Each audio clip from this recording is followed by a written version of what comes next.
Hello guys, and welcome back to Joe's Adventures. And today we're going to be taking a look at the next feature focus. So this is going to be the one that comes up. We all know the routine now, kinda. They'll give us a feature focus, and they'll announce all the different things coming in the next patch, and then they'll announce the DLC. So I'm quite excited to get stuck into this. It's going to be awesome. So this time we've got something with a height mapping, so it's going to be interesting. So let's get into it. So, hey all zookeepers. We've been really hyped to announce this new feature to you all, so instead of waiting any longer, let's jump right in. Straight into it. Why not? So, in a future update, we're introducing an exciting new tool to franchise, challenge, and sandbox mode, the height mapping tool.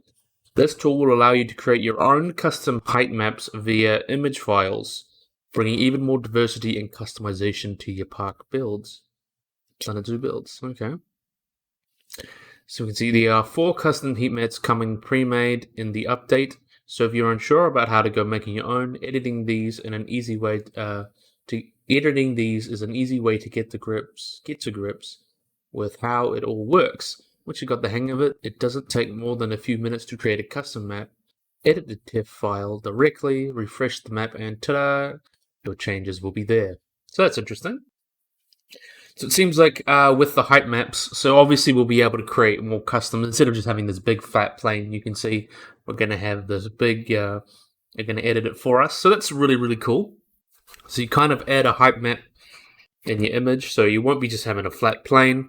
This will be really useful, I think, for people wanting to recreate zoos, which I think is quite cool. Because obviously not all zoos are made on a flat plane. A lot of them have different topographies and such.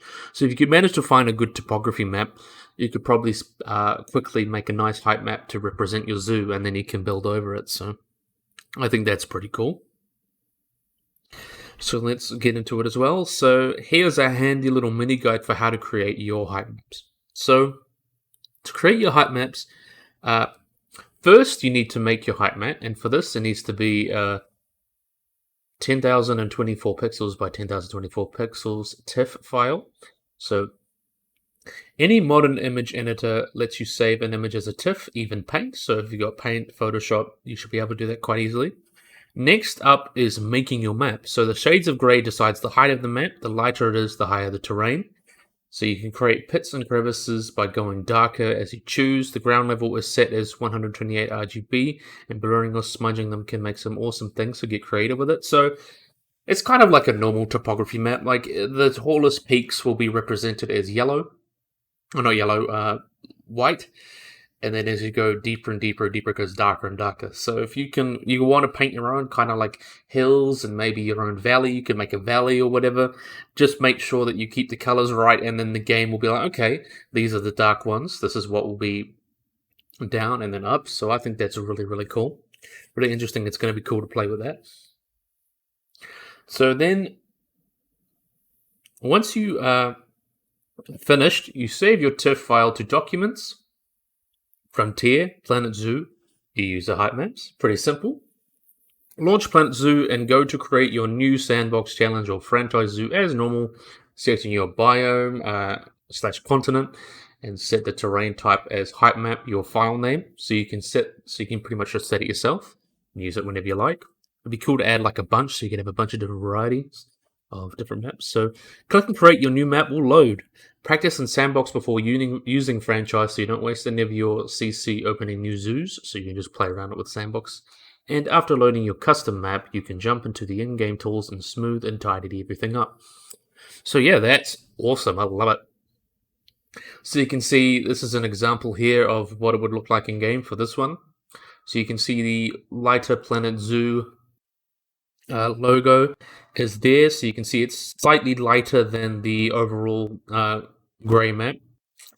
So we can see it kind of comes up through here. If it was like all white, it'd be really tall, and if it was darker, it'd go into the ground. So just being careful with the colors. I can see that being a little bit finicky, but I think it's cool that we're able to get the height maps, because one thing about zoos is that they're not very often on flat ground. You can have zoos in mountains, like a lot of the local zoos is like funky terrain. even in New Zealand, because it's quite hilly. You can have a lot of weird hills. Like I remember I had a zoo on the side of the hill. That was awesome, and you'd be able to recreate that if you have zoos in those kind of terrains. You can recreate that.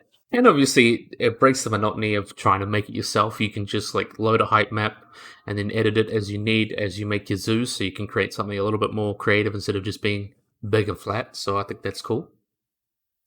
So yeah, and look, they said easy peasy, right? We can already tell how creative you're gonna get with this, and we'll sure that soon enough you'll be blowing us away by using height maps in ways we couldn't even hope to predict. Just like you did with the recent diorama trend. Oh, that was fun. I remember seeing that with Rudy and all that. They had all the diorama trend. That was quite fun. Haven't made one, but I thought that was fun. So that's going to be like the headline feature for this pack. So that's awesome. Or the freak update. So we hope you've enjoyed hearing about this incredible new height map coming to you all soon.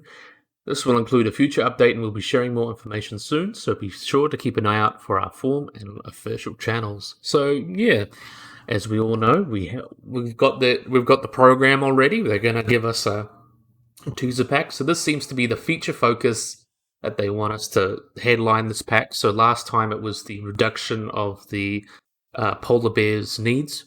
This time it's going to be the height maps, so that's going to be awesome. I'm really excited to play with this because I really want to experiment with terrain. Like if you saw in Prehistoric Kingdom, I experimented with terrain. Like I tried to make an enclosure on the side of a hill.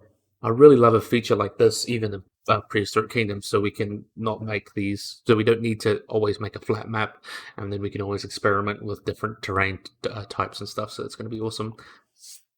But anyway, yeah, I think that is awesome, and let's see what, I'm going to do a little bit of speculation at the end of this. Let's see what we're going to get in the other packs. So we're going to get in the free update.